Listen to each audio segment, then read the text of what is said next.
Great way to start. Hello everyone and welcome back to the Chris Talks Football Podcast. This is episode number 24, and first things off, I do want to apologise for the fact that I've been gone for about almost 3 weeks since the transfer deadline day. I've missed pretty much every single match in February. That's of course because I had other things that I had to do, like my mocks, but they're over now and I can get back to the football. But in this episode we'll be reflecting back on the fixtures that have happened in the Premier League, because of course during the February winter break there has been a set of 2 weekends where there have been fixtures playing. So 5 fixtures were played this weekend, and last weekend obviously we'll reflect on that one.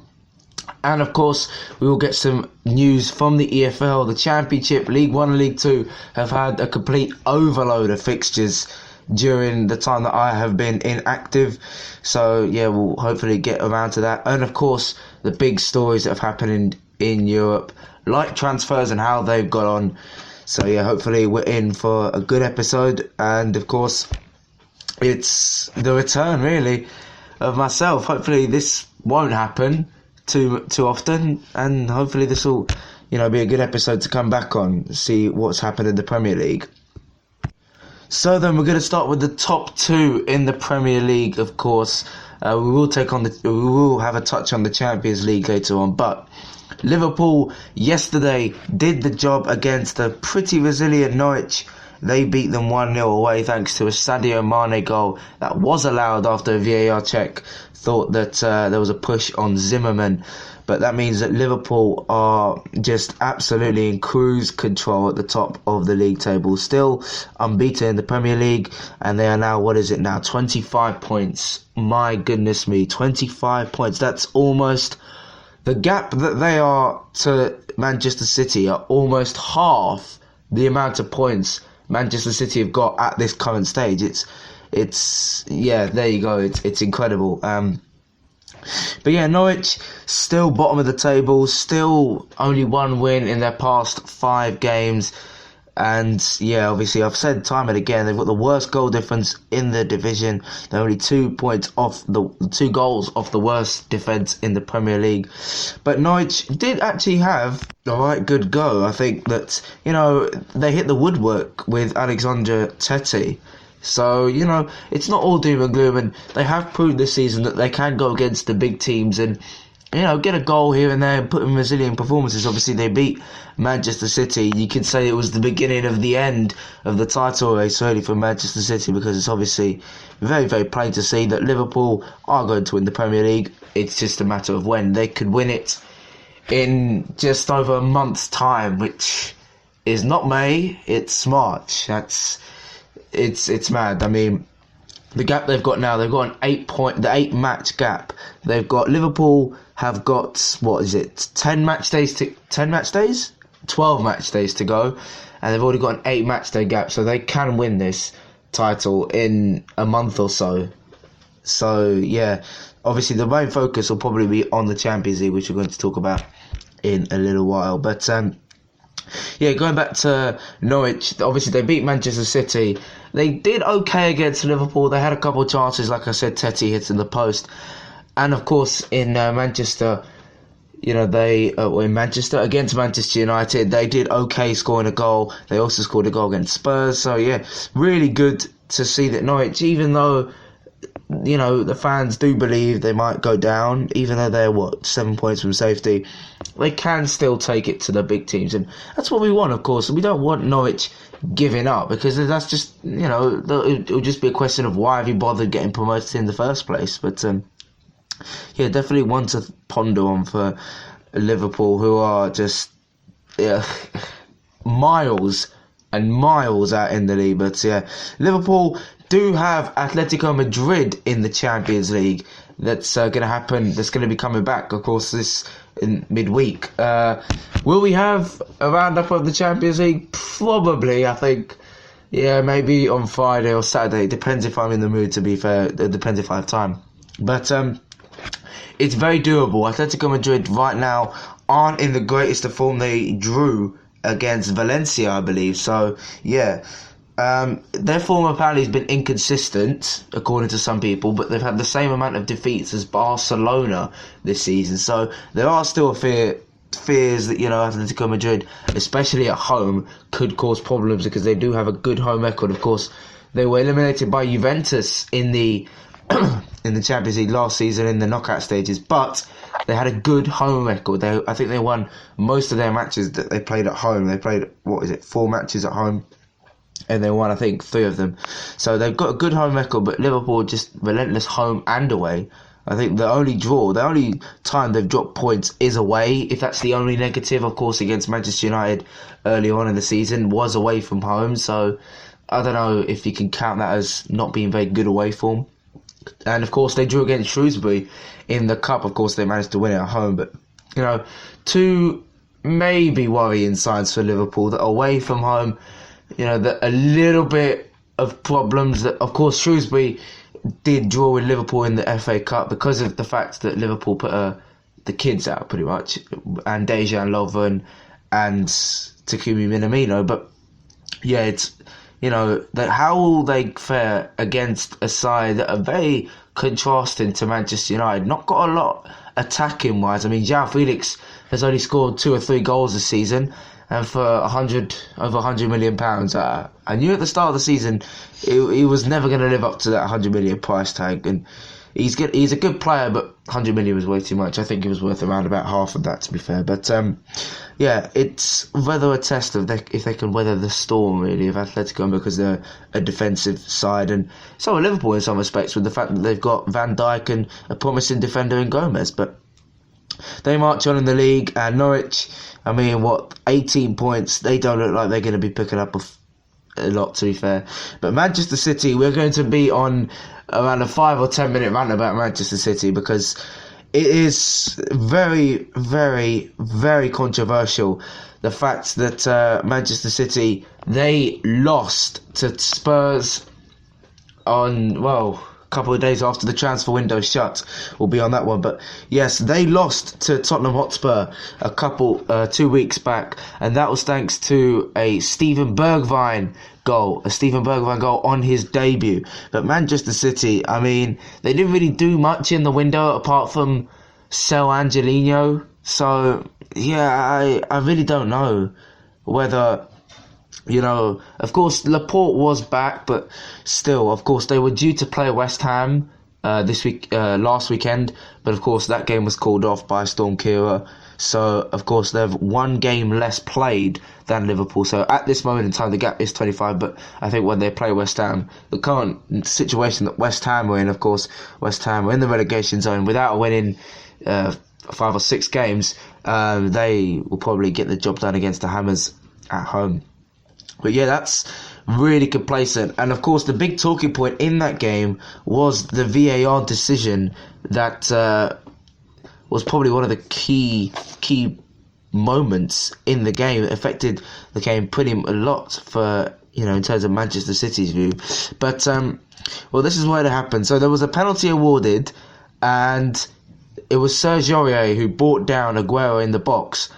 And initially, the referee thought he won the ball, but of course, play was going on while VAR was checking, and VAR did give a penalty, but the penalty was saved by Hugo Lloris, and Hugo Lloris does have a bit of a knack of saving penalties, a little bit like Kasper Schmeichel in a way. He saved the penalties, but from the rebound, Sterling, who looked to be, getting to it first, was tackled by Hugo Lloris as he tried to get the rebound, and there was a really big argument, a big melee as VAR checked whether it was a penalty, and there was no penalty.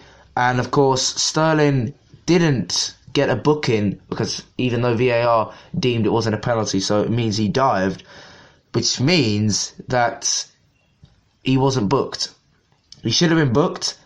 Anyway, Manchester City did go down to 10 men. Alexander Zinchenko was sent off, and again, obviously, the problems do mount. Manchester City, I have no idea who they have in their group. Of course, they're unbeaten in their Champions League. We'll obviously talk about the Champions League very soon. But, I really don't know why Zinchenko... It was a bit of a lousy challenge if you look at it if you look back at it. But, it is what it is, and I can't really do anything about it.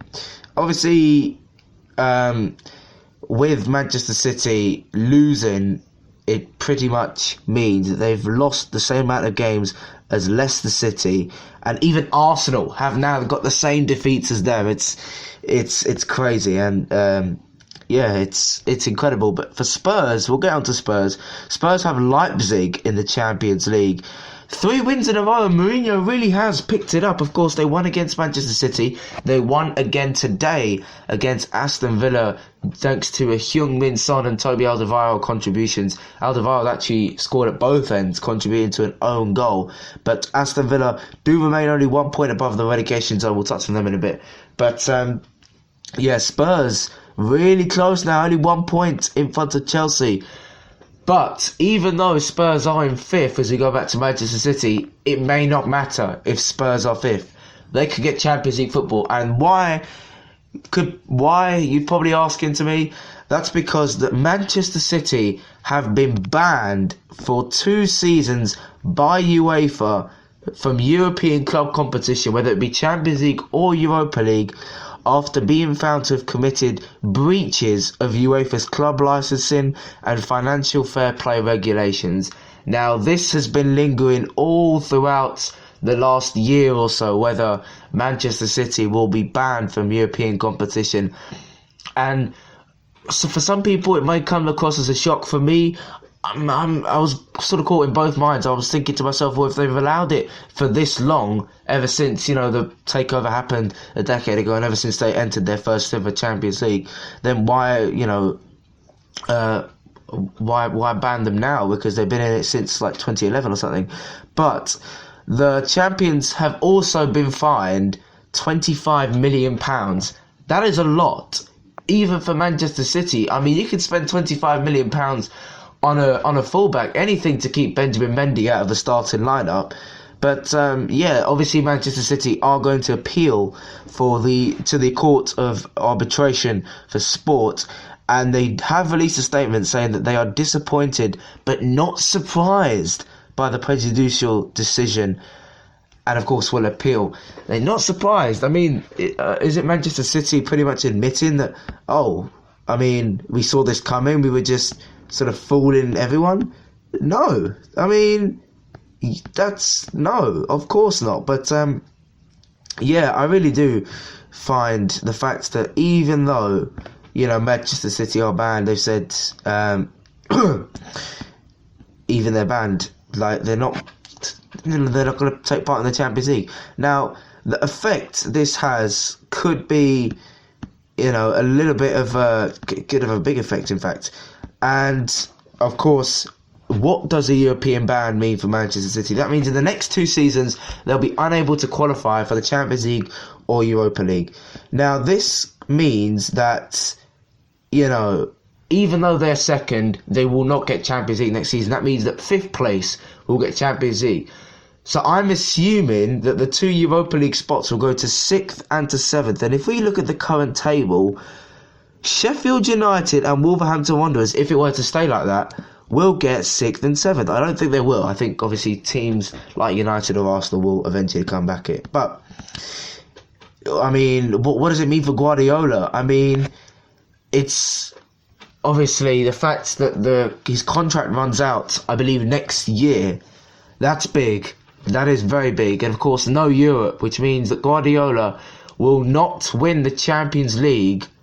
That means that Guardiola will have gone over a decade without winning the Champions League. And for the greatest manager that's in the past decade or decade and a half, that is incredible. I mean, he's obviously won the Champions League before with Barcelona, never won it with Bayern Munich, and he obviously hasn't won it with Manchester City. That is shocking.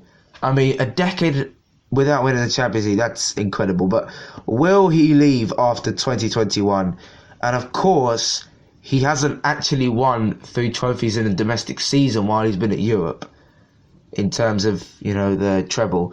So really, this will be his season. He's going to have to probably think to himself, we're not going to be in Europe for the next 2 seasons. I think this they're out of the title race, 100%. This can be seen as a path to win the Champions League. They're currently top in their Champions League group. They're unbeaten. They're going through alongside Atalanta, who are second in their group. Manchester City, of course, have won 4 games out of their 6. They have, I'm not too sure who they have in the Champions League, but it's going to be a big ask, I think, for Manchester City to win the Champions League, but they're going to have to go for it. They're going to have to go for it. This could be the last chance that Guardiola has in winning the Champions League. And I know, people could say, but who knows? Maybe, he'll stick with the club, or maybe the appeal will, be won. But he has to sort of think, not in the heat of the moment, but he has to sort of think what's been hit with them at this moment.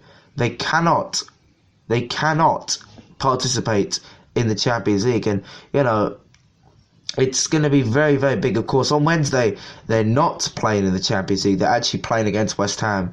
But it's going to be a long time to think about what City will do. Because, of course, they are second in the table. They won't mind about that. But they have Real Madrid in the Champions League, who are doing better than I thought, I think. They're doing better than I thought. They've got them away now. They have struggled at times this season away. Of course, probably most notably the capitulation away from home against Norwich earlier on in the season. But this is going to be a really big test for Manchester City to see what can they do. Even though the Champions League is, not on. They can't even qualify for the Europa League. Guardiola has to win it this season, the Champions League. Otherwise, I think he's going to walk out. I really do think that. If the appeal doesn't get overturned by City, Guardiola could be lost. And then what next? It's sort of like the next 2 years. I've never realised I'd say this, but the next 2 years, providing the appeal, doesn't work out, are unstable for Manchester City, because in 2 minds they'll think to themselves, okay, do I go for the Champions League this season, or do I go for a respectable finish in the Premier League? I mean, they're going to finish second. They're only 1 point ahead of Leicester, and they'll probably be embarrassed if they let Leicester, with the players that they have and the squad value that they have. I think the Manchester City squad is worth like over half the amount of value more than Leicester. But the next 2 years are going to be unstable for the club, because a scenario I'm thinking in my head is Guardiola could just go for the Premier League, but with Liverpool being so good this season, it can only get better for them. They will have transfer targets. They've been linked with Timo Werner over the transfer window. They've been linked with Dembele over the transfer window. Lozano they've been linked with over the transfer window. These are good players that they've linked with. And these transfers of top players to Anfield will get bigger. And of course, in the future, if a big player like Timo Werner, wants to leave Leipzig, or for example, I'm trying to think of another, Dembele wants to leave Barcelona, they will be more attractive to Liverpool, because not only will they be Premier League champions, they will, I think, get far in the Champions League and be genuine contenders. It's like the old days of Liverpool, the 80s, where they were just unstoppable. They were winning European trophies left, right and centre. They were winning Premier Leagues as well. It was one of the best Liverpool squads that they ever had. But they're going to be a much more attractive proposition than Manchester City. I mean, look, Manchester City have only made 2 notable signings this window, João Cancelo and Rodri. Both have had underwhelming seasons, particularly João Cancelo, who I'm most disappointed about. But, out of the 2, he's actually the one who scored. But the competition for players, Manchester City, I mean, obviously the financial fair play means that they're going to have to adjust to maybe spending a bit less. But Liverpool will be much more attractive to Manchester City for someone like Timo Werner or Dembele. It's a fact. And it will put doubts into the future. If Liverpool continue to have the season that they're having for the next 2 seasons, Guardiola could go. He could walk out. He could just let his contract run out. And really, I think City fans will probably want a time machine for the future, because they'll want to skip ahead to 2022 if this appeal doesn't get caught, because this is really, really big news. But going back to Spurs, I mean, I've ranted on for about 10 minutes, but going back to Spurs and their victory against Aston Villa, they are 5th. They are only a point ahead of Sheffield United and 4 ahead of Wolves. That means that they'll probably end up being the last spot in the Champions League, but obviously they want to finish in the top 4 because I said that they will finish in the top 4 with the squad that they have. They have 1 point gap to bridge between Chelsea. That will happen because Chelsea do have Manchester United tomorrow, which is why I was kind of split between doing this podcast today and tomorrow, but it's today because I've missed so much in the Premier League and of course around Europe. But if Tottenham do manage to hope that Chelsea slip up against Manchester United, which they've done already, Manchester United have beaten Chelsea away from home in the Carabao Cup. It'll be Marcus Rashford scoring one of Manchester United's goals of the decade, really, because of course that match was played in 2019 and not in 2020. But yeah, really big for City, and how will they cope? We will have to wait and see. But Spurs, of course, in the Champions League do have Leipzig. I think they can get through it. Steven Bergwijn's been pretty good, I would say. Gedson Fernandes, ever since he's come on loan, 18 months, he's looked pretty solid. I think he's been pretty much average as I would have hoped. But of course, Harry Kane injured. Son's flourishing. Son is really flourishing. He's done really well, and I'm really happy for him. And that is needed because, of course, you know, Harry Kane being injured long term will affect the club. And of course, he's Asian Footballer of the Year, Son. So it's clear that he's going to be very, very important to Spurs in the future. Spurs, of course, 3 wins in a row, and they're surely going to be in 4th place. I think Chelsea, the way that they've capitulated, really, it's only one win in the past 5 games for Chelsea. It hasn't really gone all that planned for Frank Lampard. But Chelsea, I believe, are playing Bayern Munich at home. It does not get any better, lads, because Bayern Munich are at the top of the Bundesliga, playing some good football. And of course, Serge Gnabry, Arsenal has already haunted 1 London club in Spurs. Can he haunt 2 in Chelsea? It's going to be very tight to see. But of course, Tottenham will probably get through in the last 16 in the Champions League, and they'll probably finish inside the top 4. But of course, it won't matter if they finish 5th, because it does look like that 5th spot will be a Champions League spot. But now we're on the fact of Chelsea. Let us talk about them. Chelsea, of course, drew against Leicester, and of course are playing their match against Manchester United later on tomorrow. But yeah, they drew against Chelsea. It was actually a pretty entertaining game, I have to say. Antonio Rudiger, the big centre-half, scoring 2 goals, his first goals of the season, that were cancelled out, though, by both Harvey Barnes, who's been a revelation this season for Leicester, and Ben Chilwell, who's found his form after a couple of weeks that have been a little bit below average for Ben Chilwell. I think Ben Chilwell is one of England's best young fullbacks.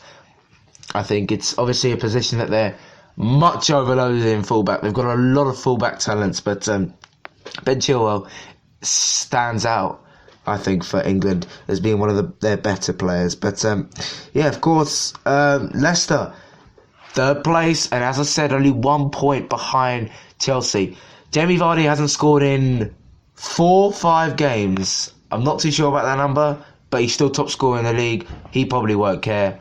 Of course, he's returned from injury, which is very good. Still hasn't got firing though, but I really want to see Jamie Vardy get back into form, because he's obviously top scorer, and it'll be just incredible to see him back. Leicester City are actually playing their next game. I'm having a look, but Chelsea, of course, they haven't actually, they haven't really been relying on the likes of Tammy Abraham to score a lot of goals, because of course, even though he's scored a lot of goals this season, Tammy Abraham, he's like Vardy, dried up a little bit. Leicester play Norwich away. That's going to be a win, I think, unless there's a big surprise, but I think that's going to be a win. That'll be a perfect opportunity for Jamie Vardy to try and score goals again, because of course he will come back up and running. Wilfred Ndidi's obviously come back from injury for Leicester. That's very good to see, because of course Ndidi has been their 3rd best player this season. Apart from Chilwell and Vardy, he's been incredible, like a rock at central defensive midfielder. A mini Kante. I was going to say a bigger version of Kante, and yeah, absolutely brilliant. But of course, Leicester City did lose out on the EFL Cup to Aston Villa. Aston Villa, of course, lost against Bournemouth 2-1. That's a big win for Bournemouth, especially because of the fact that they were going to lose against Sheffield United. Philip Billing and Nathan Ake would score the goals for Bournemouth. Now, Bournemouth are in a bit of a predicament, of course. People have said, they're in a relegation battle. 2 points is still a relegation battle, but they've won 2 of their last 3.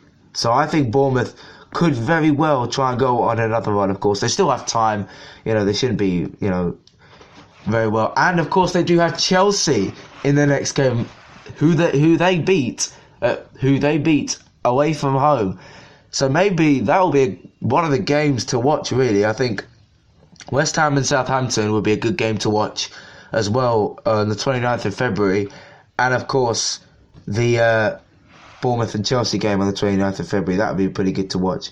But, of course, their next game, Bournemouth, that's actually going to be of any real test, apart from the Chelsea game. Bournemouth have Burnley away from home next. Of course, Leicester do have Manchester City, so it doesn't get any easier for the Foxes. But, Chelsea have Spurs at 12:30 next weekend. That's going to be a good game to watch as well. A lot of really good games that can decide who finishes above who. Of course, Chelsea and Tottenham fighting for 4th place. It will be 3rd, because pretty much wherever Manchester City finish now in the Premier League counts for absolute nothing. They're out of the title race. They're not going to be in the Champions League next season. So, it counts for absolutely nothing. But Sheffield United, touched on them. They beat Bournemouth, and they are going really well. They're only 1 point behind Spurs. And if Chelsea and Tottenham end up drawing and Sheffield United win against Brighton, Sheffield United will be on 42 points and will be 4th. 3rd if you discount Manchester City. That is incredible. Sheffield United, I said, would survive only just this season in my pre-season predictions. They're just such an exciting team to watch. The likes of Lundstrom, their back 5 have been so solid. It's honestly, you could have put Dwayne Johnson at the back by himself and he would have done the same job as those 5 are doing. So, it's incredible to see Sheffield United doing this well. They deserved it. 1 defeat in their last 5. Brilliant stuff. Their defence has still only conceded, 24 goals this season, which is less than Manchester City, which is less than Leicester. It's the 2nd best defensive record in the Premier League, and that is really good to see. And I know this recording is reaching half an hour, and I've only analysed about half the teams in the league, but they've got Brighton. Brighton are in 15th. They've just loaned out Jurgen Locadia, who's been an absolute flop, to Cincinnati, an American club. Brighton are without a win in their last 5 and have started to concede goals. They're only 3 points from Crystal Palace, and they're 3 points away. They're 3 points from safety. Problems? I'm not too sure. I think Neil Maupay hasn't really scored a lot of goals for them in the past couple of matches. They need to start getting Neil Maupay scoring. Pascal Gross has sort of dried up in terms of assists. He's probably their most creative midfield player. And even though Ali Reza Yakambash has scored, you need to get him firing as well, because he can't score 2 in 18 months of football. Just ask Miguel Almiron, for goodness sakes. But really, really need Brighton to take it to Sheffield United. Otherwise, they could be in trouble, because it's all kicking off at the bottom of the table. 3 points separate Watford in 19th from 15th place Brighton. So any one of those teams could be in it. And speaking of Watford, now, what's happened to Watford? It's now no wins in their past 4 after 5 wins in their past 6. Are the alarm bells starting to ring for Watford? I'm really not too sure. They were beaten last minute by Everton. They got Roberto Pereira back scoring, which I guess is a bonus. But, really, just what's really good about Watford is they frustrate a lot of their fans, and myself as well. Whenever they get on a good run, they're on a bad run. Good run, bad run, good run, bad run. And it's these kind of runs, these are inconsistent bad runs, that obviously cause managers to be sacked, like Quique Sanchez-Flores, and of course Javi Gracia, who went earlier this month. So they need to pick up their form. They really do, Watford. Otherwise, they'll still be in a relegation battle. I think if you told me this almost a month back that they'd be, going to Man United away in their next game, needing to get a good result to get them out of the bottom three, I'd be like, where have you been? They're 5 wins out of their last 6. But no, Watford is still in a relegation battle. I think they'll be alright. I think Aston Villa will go down. Aston Villa, of course, lost against Bournemouth, and of course Aston Villa lost against Spurs this weekend. But they really need a result against Manchester United, who we are going to touch on. Manchester United held Wolves to a goalless draw at Old Trafford, one of the most boring games of football that's been held in February. And of course Manchester United do play Chelsea tomorrow. That's going to be a big game. Manchester United in the table, still not in the Champions League or Europa League spots, and they've only won one of their past 5. Not very good stuff for Ole Gunnar Solskjaer's men. Bruno Fernandes hasn't really proved himself enough. Obviously, he made his debut in the game against Wolves, so maybe we shouldn't judge him too often. But obviously, the fact that Watford are going for a win. Of course, they did win Watford against Manchester United, but that was partly down to David De Gea having wrists made of chocolate. But hopefully Watford can actually deal with Wolves and hold Man United to a draw. If Manchester United don't get European football, this will be their biggest failure, their biggest flop this season. Because the money that they spent, Bruno Fernandes, Harry Maguire being made captain inside 6 months? Are you kidding me? I mean, as with Arsenal, there are no real leaders in that squad, and Man United really do need, in the summer, please, if Pogba is becoming a problem, then sell him. Don't stick the faith, oh no, he's one of the best players in the world, we'll deal with him. He's not one of the best players in the world. He hasn't proved that this season, because if he was, Manchester United would not be in 9th. They would be in the Champions League spots, fighting in the Champions League and not the Europa League. But that's the way it is. We can't change that. Ole Gunnar Solskjaer really does need methods. But for Watford, if they win, they have a really good chance of getting out of the bottom 3 that's so congested. Another team in the bottom 3, West Ham. What's going on after their 4-0 demolition of Bournemouth in David Moyes' first game? A heartbreaking Sheffield United lost 1-0 away thanks to VAR. They are now winless in their last 5 games, with those 3 being defeats. What is going on with West Ham? They threw a 3-1 lead. It was the Robert Snodgrass show in their last game, and they threw it away against Brighton. Big point for Brighton, of course, because it distanced themselves from the relegation zone. But what's going on with West Ham? What is going on with West Ham? There's money they've spent. Of course, Thomas Souček, I don't think he made his debut against Brighton. I'm not too sure about that one, but he needs to be big. He definitely needs to be a big player. West Ham need goals. Haller needs to get into double figures. Obviously, when players do take a lot of time to adapt. Jared Bowen, they got his transfers done. I was talking with Vegan about Jared Bowen, but it wasn't actually confirmed yet. But it has been confirmed Jared Bowen is a West Ham player. Will he do well? I mean, if Jared Bowen turns out to be a better player than Haller, then it will look a bit awkward on the Davids for spending £45 million on Haller, who, let's be honest, 5 years ago was playing for Auxerre in the French second tier. So yeah, it's trying to unearth another Kante. Well, hasn't worked this time. But West Ham do need a victory, definitely. If they win, they of course go on the same amount of points as Brighton. West Ham were due to play Manchester City, but of course they got called off due to Storm Kira.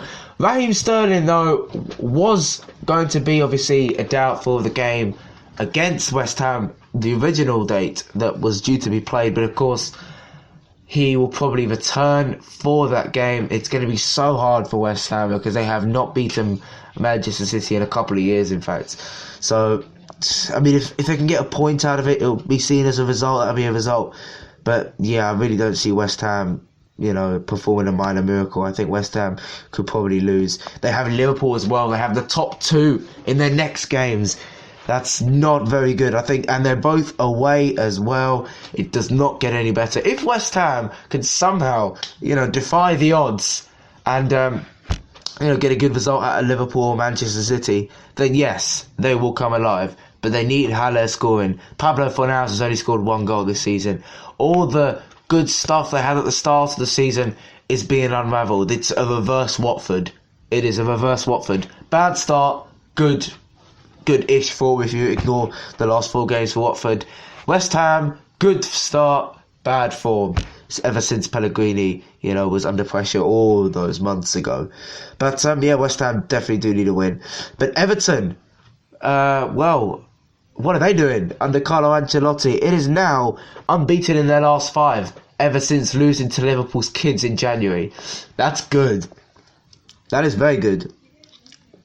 Dominic Calvert-Lewin, should he play for England? My opinion is the strikers that they should take to the, obviously, international friendlies should be Danny Ings, Callum Wilson, Jamie Vardy, Dominic Calvert-Lewin. That is it. Actually, scratch that. I would actually go for Tammy Abraham instead of Danny Ings. Now, you're probably wondering why. The thing is, Danny Ings has not played for England in 5 years. Tammy Abraham has not played for England in 3 months. So, of course, Tammy Abraham has been a lot more involved more recently in England. I think Danny Ings will be very disappointed if Gareth Southgate doesn't pick up the phone. And I do know that. He scored against Spurs in the Cup. He scored a lot of goals this season. He's been rejuvenated, one of the best players of the season. But I just think that we should... England as well, not we. England should probably take Abraham instead of Ings. I think Ings... If he wants to get on that plane, he needs to score 20 plus goals. Because, of course, if you score 20 plus goals, you're very likely to get a guaranteed spot at Euro 2020. And, of course, Gareth Southgate will probably use these friendlies as a chance to test out the more inexperienced England players. So, for example, Jordan Henderson, being one of the best players of the season, very experienced England international. In contrast, the likes of Tammy Abraham or Callum Hudson-Odoi, inexperienced England internationals. Hudson-Odoi hasn't really had the greatest season, but that's of course because of injury. Abraham's had a really, really promising season with double figures in goals so far. So test him out, like you said. And maybe Dominic Calvert-Lewin as well. From Sheffield United to international friendlies with England, who knows. But 2 wins in a row for Everton. Richarlison scored a really good goal against Crystal Palace. Jordan Pickford, though, has been in the news recently. He's said that he doesn't really care about criticism for England, and there's a number 1 battle going on between Jordan Pickford and Dean Henderson, would you believe, of Sheffield United, the on loan Manchester United keeper. And really, if you look at the current form, Henderson has more clean sheets and doesn't concede goals to Christian Benteke, who gets paid over £100,000 a week to not score in about 20 million years. So maybe they should potentially try and give Henderson a run in. He's been a good goalkeeper. He's made more saves than Pickford. I think Henderson's made over 75 plus saves this season. That is really good for a person who's played in the Championship last season. I will, however, say this, though. If Sheffield United can sign Dean Henderson permanently next season, it would be the greatest business that Sheffield United have done over the last 10 years. 100%, honestly. What a signing it would be, because Dean Henderson is 22 or 23. He has another decade left in him. And he's one of the I said in a conversation, he's one of the top 6 best goalkeepers in the Premier League right now. And I really do think that. But there have been links to him with Chelsea during the transfer window. I'm not really sure who they were by, but of course Kepa has been about as useful in the Chelsea goal over the last couple of weeks as a old lady. But definitely Henderson would really, really be a shout for maybe England number 1. But if I have to touch on it, England don't have, I'm going to come under some fire, don't have world genuine class number 1s. I mean, Joe Hart, when he was playing for England 5, 6, 7 years ago, he was the only world class goalkeeper from England. And I know what you're saying. He's good, but he's been absolutely atrocious these last 4 years because he had a good defence in front of him. But there's a reason he went to 3 international tournaments. So, Roy Hodgson must be seeing something in you to go to 3 international tournaments. And I know people say, yes, he did concede 2 goals to Iceland 4 years ago, but still, he was still a good goalkeeper 4 or 5 years ago.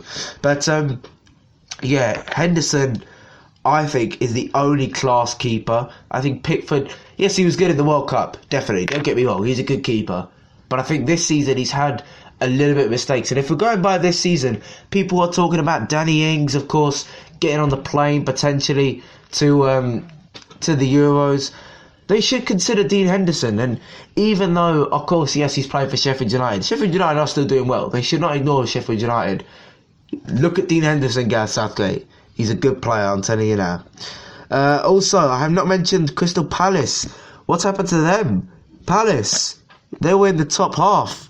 And now, winless in 5, 3 defeats in a row to Everton, to Sheffield United. I really don't know what's going on with Palace. After that draw with Manchester City, it's been a downward spiral for Hodgson.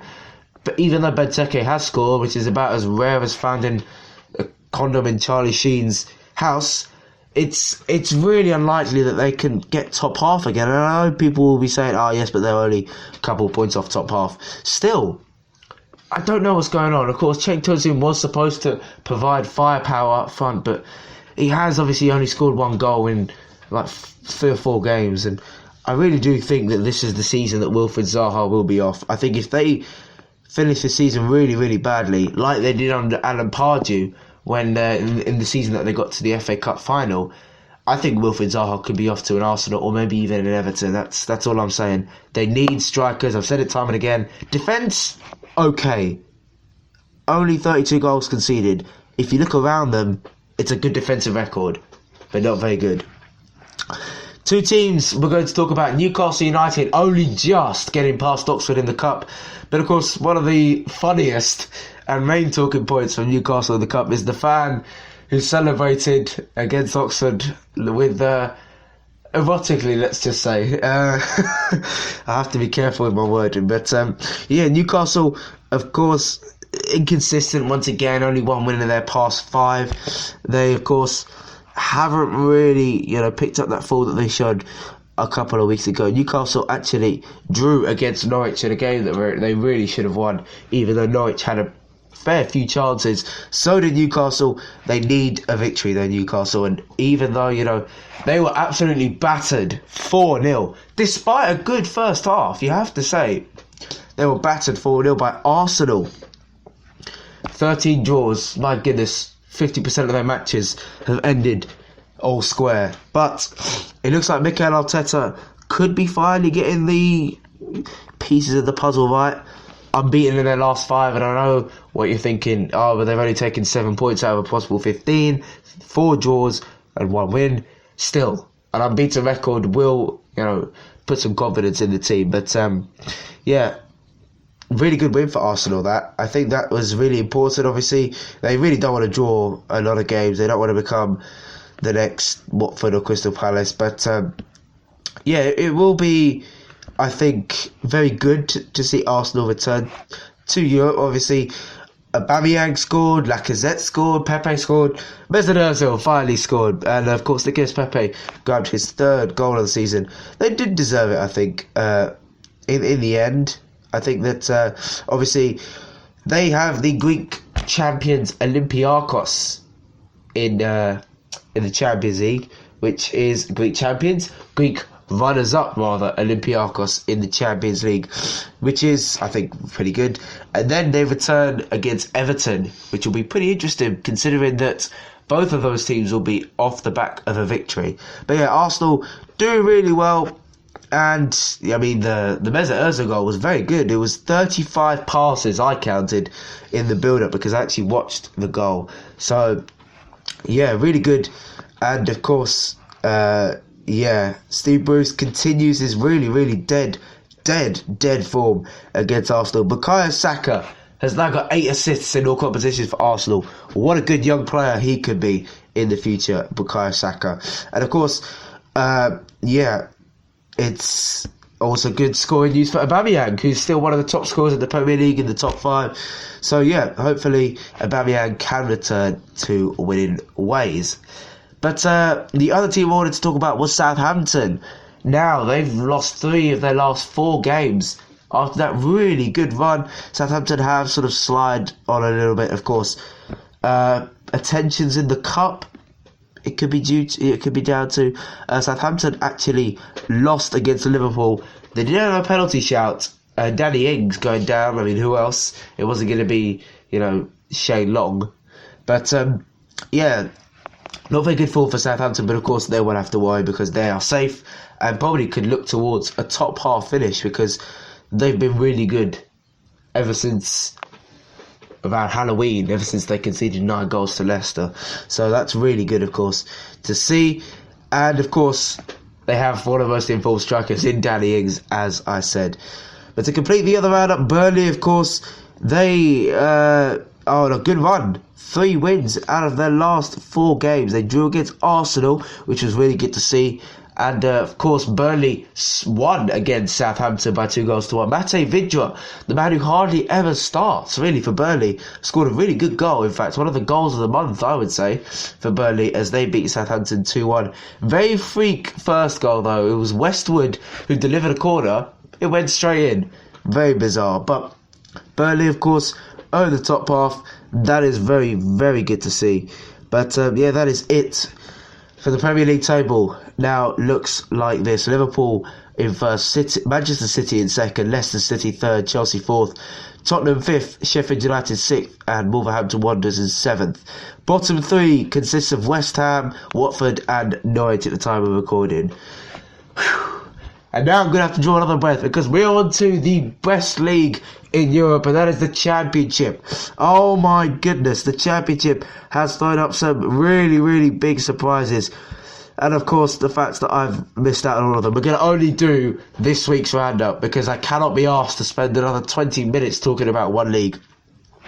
Nottingham Forest have got their promotion potential party back on track. They beat they actually drew with West Brom 2-2. Matty Cash, who's been a brilliant player as well, he scored an equaliser as they drew with West Brom. Brentford got their promotion back on track as well with a draw against Birmingham City. Brentford only 4 points behind the playoffs in Leeds United. Of course, West Brom did pick up the form, obviously unbeaten in their last 4. Leeds United beat Bristol City, I believe it was, yes, by 1-0. That was hugely important, Luke Ayling, because Leeds United were on a winless streak of 3. Leeds United, of course, now back in the promotion hunt. Preston, despite them losing, are in the playoffs. They lost against Millwall, who themselves could be in the playoffs. There's so many teams who could be in the playoffs. Cardiff City and Wigan Athletic getting a draw. Blackburn could be heading towards the top half of the Championship table. They won against Charlton 2-2. Huddersfield Town ensured their credentials for survival after drawing 1-1. But the real shock result of the Championship, high-flying Fulham with the top scorer, Alexander Mitrovic, absolutely pummeled. And a former Fulham striker, Cauley Woodrow, who I'd forgot about until last season when Barnsley were promoted, scored against Fulham. And of course, Barnsley looked about as dead and buried as another sex life, but still, they still survive. Also, Luton Town also looked like they could probably make a great escape, beating Middlesbrough by 1-0. And QPR having a really good season, beating Stoke City by 4-0. The likes of Jordan Hugill and Barichi Eze attracted a lot of interest from Premier League clubs, as is Brighton Say Samuel. I must say, QPR have been thoroughly enjoyable to watch at times, and Reading beating Sheffield Wednesday by 3-0, further ensuring that Sheffield Wednesday again slipping up in the Championship. They're out of the playoffs. So then, the Championship table then looks like this: West Brom top, 63 points. Leeds United second, 59 points. 3 points separate third place Fulham with 6th place Preston. Fulham, Brentford, Nottingham Forest and Preston in the playoffs. Then only 5 points separate Preston in 6th to Swansea City in 11th, who, by the way, played out a thriller of a game against Hull City 4-4. Ryan Brewster has scored 3 goals while on loan at Swansea City. in just over a month. That's very good to see for Ian Brewster. He needs game time. Derby County, Sheffield Wednesday, Birmingham City bottling it. Also, Stoke City look like they could be on the road to survival despite 3 defeats in their last 4. And of course, Wigan Athletic, only 1 defeat in their last 5. Wigan Athletic, Luton Town, Barnsley prop up the Championship League table. Into League One then, and the big result, really, of League One is the fact that once again, even though this week, we have seen Ipswich, who are looking to be promotion contenders, slip up a little bit there.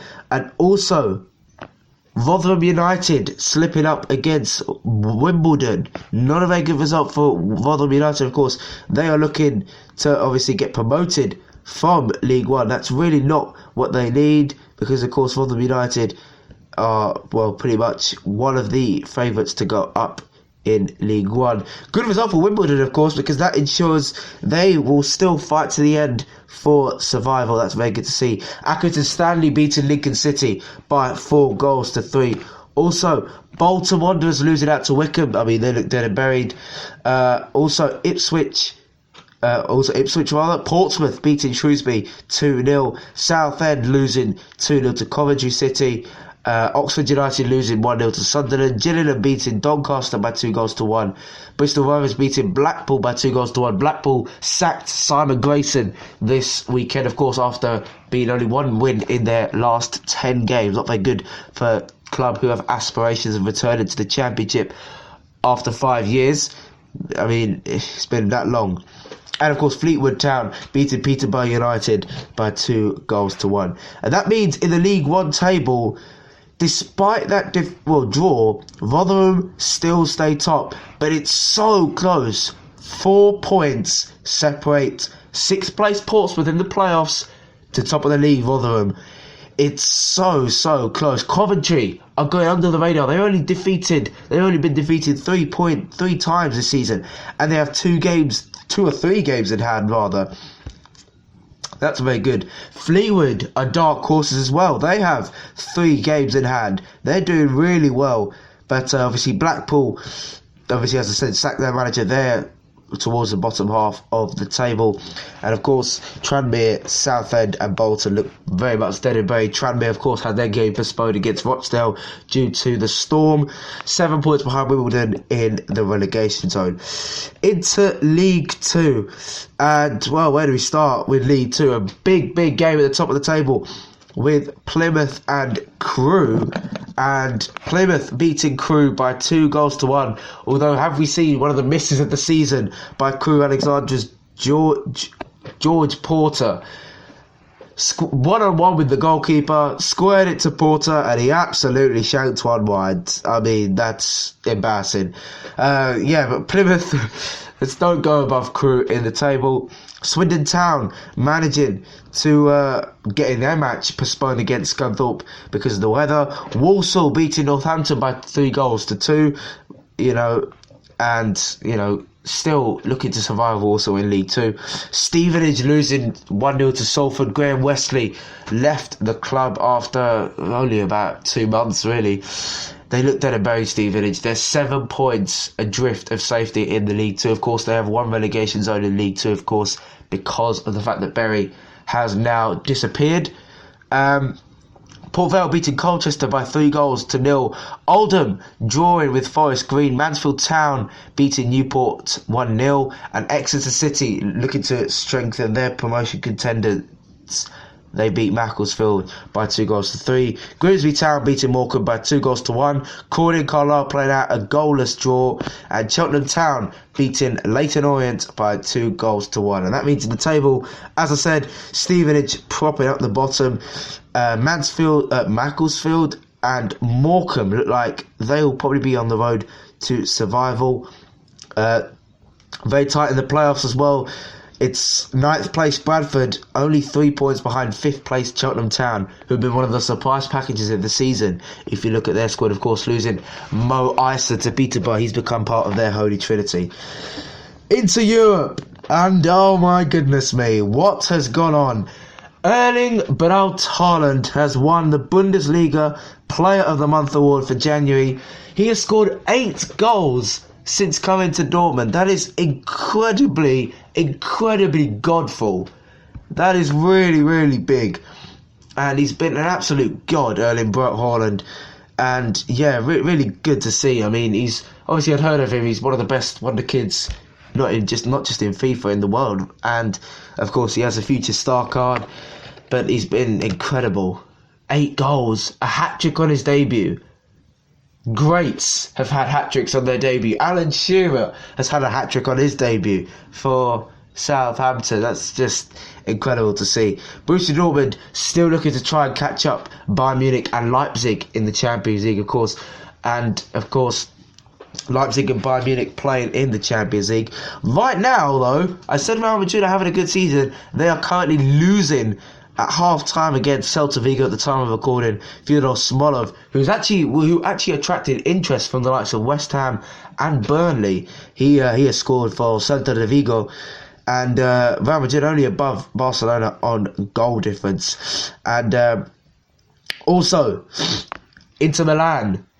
Romelu Lukaku's been a beast, but Ashley Young has scored his first goal for Inter Milan as Lazio are the visitors, as Lazio are the home side. And of course, Inter Milan will go back to the top of the table in Serie A with a victory.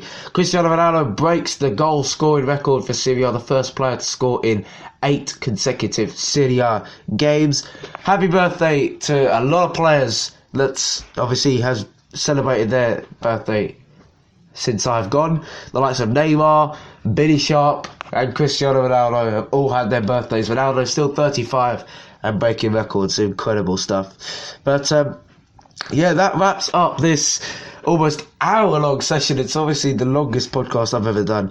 Hopefully you guys did enjoy the video. Hopefully you guys do subscribe to the channel if you are new. Leave a like as well. I'm back, and I will talk to you guys in a bit.